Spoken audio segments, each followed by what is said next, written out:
Hello cuties, आज हम बात करने वाले हैं एपिसोड 17 की। एपिसोड शुरू होता है, ये हाय पोसाइडन से बात करता है।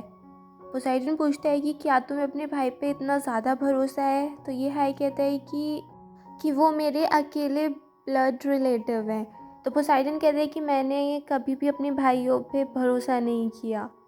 तभी ये हाय को एनफी दिख जाती है रास्ते में खड़ी हुई। वो उसको कॉल भी लगाता है, फिर वो कट कर देता है। उधर एनफी के पास कॉल आती है और मोलियांग पूछता है कि तुम कहाँ पे हो, तुम्हारा फ़ोन नहीं लगता है आजकल, कहाँ इतनी बिजी हो गई हो, मैं तुम्हें असिस्टेंट दिला दूँ एक। फिर वो कहता है कि अच्छे से प्रिपरेशन कर लेना वहाँ पे नोट्स वगैरह की, और जितनी सप्लाईज़ है वो सब भी रख लो क्योंकि हमें वहाँ पे काफ़ी टाइम रुकना होगा और कल चलेंगे हम वहाँ पे। एनफी उससे थोड़ी हेजिटेशन से बात कर रही थी, तो मोलियांग कहता है कि अगर तुम्हारा मन नहीं है जाने का तो बता दो, ऐसे कोई ज़रूरी नहीं है कि तुम्हें ही जाना है। एनफी कह देती है कि नहीं ऐसा कुछ नहीं है, बस मैं सोच रही थी मैं क्या क्या कपड़े लेके चलूँ। तो फिर मोलियांग कहता है कि हाँ ठीक है। तो फिर वो फ़ोन कट कर देता है। उधर जब एनफी जा रही थी तो उसे लगता है कि मुझे कोई फॉलो कर रहा है, तो सोचती है मैं ये हाय को कॉल करती हूँ। जैसे ही वो फ़ोन लगाती है पीछे से ये हाय आ जाता है और वो कहता है डर लग रहा था एनफी तुम्हें। ये हाय कहता है कि तुम कल जा रही हो और कल तो मेरा शो भी है। तो एनफी कहती है कि पहले तो तुम मना कर रहे थे कि लिन वायन के साथ परफॉर्म नहीं करोगे। तो ये हाय कहता है कि तुम्हारा मूड भी तो चेंज होता रहता है, मेरा भी हो गया। फिर ये हाय कहता है कि चलो बैट लगाते हैं, अगर तुमने पीछे मुड़ के देखा तो तुम बैट हार जाओगी, और अगर हम ऐसी पूरे रास्ते घर तक चले और तुमने पीछे मुड़ के नहीं देखा तो मैं तुम्हें नैनहाई साइड पे जाने दूंगा और फिर रोकूंगा भी नहीं और दोबारा ऐसे पीछा भी नहीं करूँगा। फिर एनफी ऐसी चलती रहती है। तो ये हाई कहता है अगर टैक्सी ली तो तुम बैठ हार जाओगी। फिर एनफी कहती है कि मैं जियोलॉजिस्ट हूँ, वॉक तो मेरी स्पेशलिटी है। ये हाई कहता है कि अगर मैं कभी रिकवर नहीं हो पाया पोसाइडन से तो क्या करोगी तुम।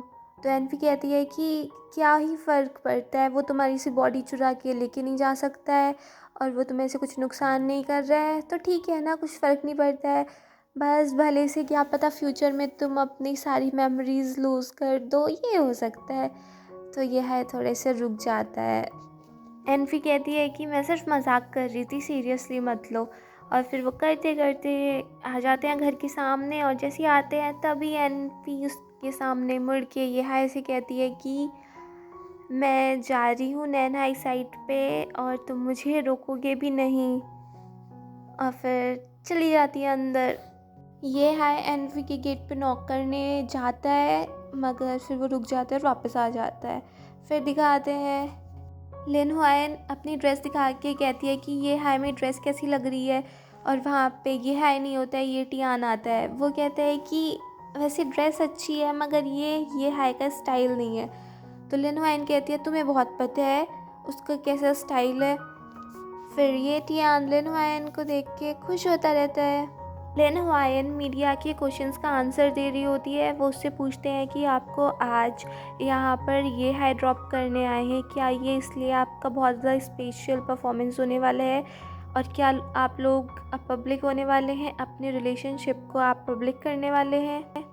लिन हुआन कहती है कि हाँ अभी सब प्लान के हिसाब से चल रहा है, आपको जल्दी पता चलेगा। फिर वो लोग उससे पूछते हैं कि मैम आप हनीमून के लिए कहाँ जाने वाली हैं, और ये सारी बातें सुन के लिन हुआन काफ़ी खुश हो रही होती है। ये हाई के पास तभी एक गिफ्ट आता है और वो खोल के देखता है तो उसमें एक स्टोन होता है, और वो समझ जाता है कि हाँ ये एनफी नहीं भेजा होगा, वैसे खुश हो रहा होता है। वहीं पे दूसरी तरफ एनफी मोलियांग के साथ होती है, गाड़ी में वो जा रही होती है तो वो एकदम से छींक देती है। तो मोलियांग पूछता है तुम सिक तो नहीं हो ना। तो एनफी कहती है शायद कोई मुझे कर्ज कर रहा होगा। मोलियांग कहता है कि एनफी तुम अब भी इन बातों में बिलीव करती हो। मोलियांग पूछता है कुछ प्रॉब्लम है क्या। तो एनफी कहती है अरे नहीं, वो थिएटर निकल गया ना, आज उनकी परफॉर्मेंस थी। और फिर मोलियांग कहते हैं क्या। तो एनफी सोचती है ओ मैंने क्या बोल दिया, वो ये बस कुछ नहीं, ऐसे ही ऐसे सोचो कि मैंने कुछ बोला ही नहीं। एंड देन वो लोग पहुंच जाते हैं नैनहाई एक्सपेरिमेंट साइट पे, जहाँ पे एनफी को रूम मिलता है। और वो कहता है कि अपना ध्यान रखना, यहाँ पे बहुत ज़्यादा मच्छर है। तो एनफी कहती है हाँ मैं संभाल लूँगी। फिर वो दिखाता है कि कितने सारे उसके निशान होते हैं मच्छरों के। तो वी एनफी कहती है हाँ हाँ ठीक है मैं संभाल लूँगी। लिन हुआन पहुंच जाती है ये हाय के घर पे, और वहाँ पे जब गेट खुलता है तो ये टियान खोलता है। तो ये टियान पूछता है कि तुम्हें भी पता था ये यहाँ पे रह रहा है और तुमने मुझे बताया नहीं। तो ये टियान पूछता है तुम लोगों ने सब डिस्कस कर लिया। तो यह कहते हैं कि हाँ हमने डिस्कस कर लिया और आप आए हो, अब जा रहे हो तो इसको भी यहाँ से साथ में ले जाओ। लेनोयन कहती है कि मैं तुम्हारे लिए खाना लेके आई हूँ।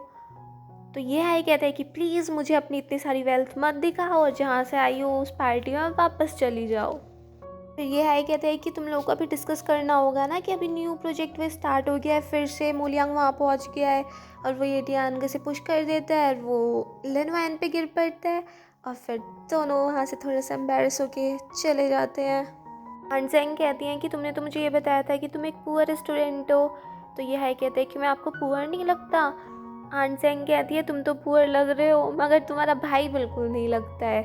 अनसेंग कहती है मुझे पता है तुम यहाँ एनफी के लिए रह रहे हो ना, बट तुम्हारी पहले से ही गर्लफ्रेंड है। तुम्हारी बेटा जी लाइफ बहुत ज़्यादा मैस चल रही है, इसको सुलझा लो। कार में लेनोयन कहती है कि तुम तो ये हाई से बहुत प्रॉब्लम करते हो ना, बोर्ड मेंबर्स के सामने भी तुमने ये हाई को ऐसे आइसोलेट करवा दिया था। तो ये टियान कहते हैं कि तुम्हें क्या लगता है कि मैं अपने भाई से नफ़रत करता हूँ।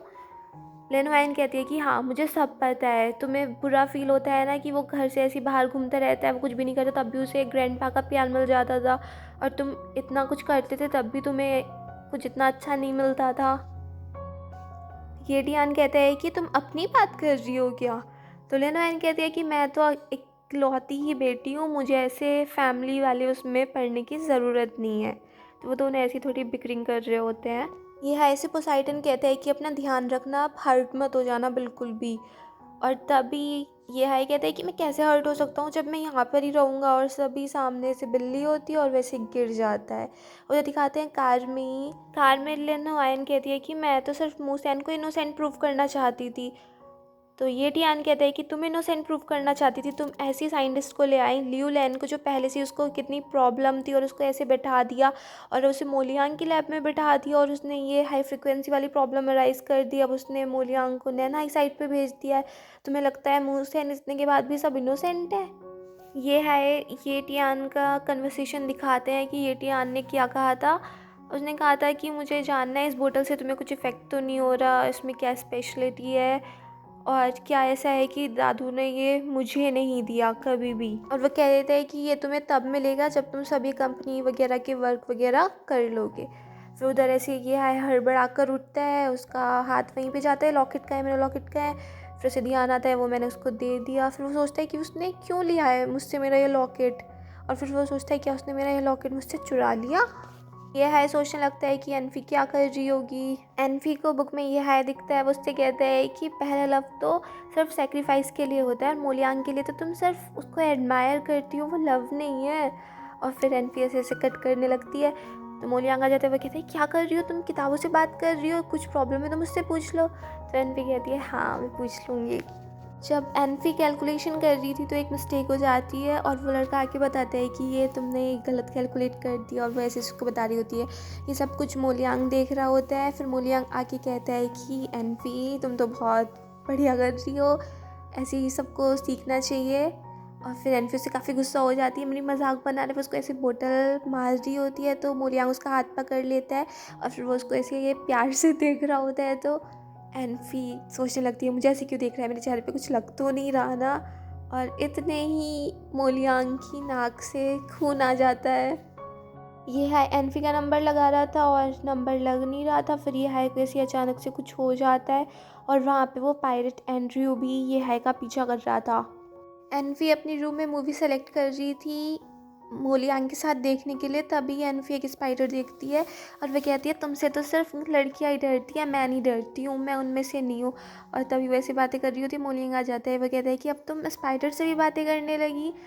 तो फिर वैसे मोलियांग कहता है देखो वो हिल रही है और फिर एनफी थोड़ी सी डर जाती है। फिर वो दोनों मूवी देखते हैं और वैसे फ़ोन चेक कर रही थी। तो मोलियांग पूछता है कि अभी तुम किसके लिए फ़ोन चेक कर रही थी। वो कहती है मेरी मॉम का कॉल आ सकता है। तो मोलियांग कहते हैं कि इतनी रात में वो इस टाइम पे कॉल करती हैं। तो एनफी कहती है वो टाइम डिफरेंस हो जाता है ना यहाँ से वहाँ। तो मोलियांग काफ़ी हंसने लगता है, बहुत इंटरेस्टिंग हो एनफी, तुम्हारे साथ रह के बहुत ऐसे अच्छा लगता है। और तभी एक स्पाइडर आके वही स्पाइडर आके गिर जाती है। तो एनफी बहुत ज़्यादा डर जाती है और फिर मोलियांग उसको स्पाइडर को फेंक देता है। ये हाय डुएनजीसी से कहता है कि पता लगाओ मेरे भाई को क्या पता चला इस लॉकेट के बारे में और वो क्या करने वाला है, वो आजकल कहाँ पे है, कहाँ कहाँ जा रहा है, किससे बातें कर रहा है। तभी ये हाय जा रहा होता है अपने बैग के साथ, तो ये डियान आ जाता है। ये डियान पूछता है कहाँ जा रहे हो, तो ये हाय कहते हैं कि अभी मैं वैकेशन के लिए जा रहा हूँ। ये हाय कहता है कि तुम मेरा फ़ोन भी नहीं उठा रहे थे और तुम ऑफिस भी नहीं आए, कहाँ पे थे। ये डियान कहता है कि बस ऐसे ही, और फिर वो उसका लॉकेट ऐसे उसको करता है कि मैं फेंक रहा हूँ, फिर वो देता है कि नहीं नहीं ठीक है। और ये हाई भी से डर गया था कहीं मेरा लॉकेट फेंक फूक ना दे। फिर जैसे ही ये हाई को लॉकेट मिलता है उसे बड़ी शांति मिलती है, मेरा लॉकेट वापस आ गया। और फिर जो उसको पहन ही रहा होता है कि उसको थोड़ा सा ऐसे चक्कर सा आता है। और यहीं पे एपिसोड फिनिश कर देते हैं। अगर ये पसंद आया हो तो प्लीज़ लाइक करें, शेयर करें, सब्सक्राइब करें, कमेंट करें and bye bye till next video.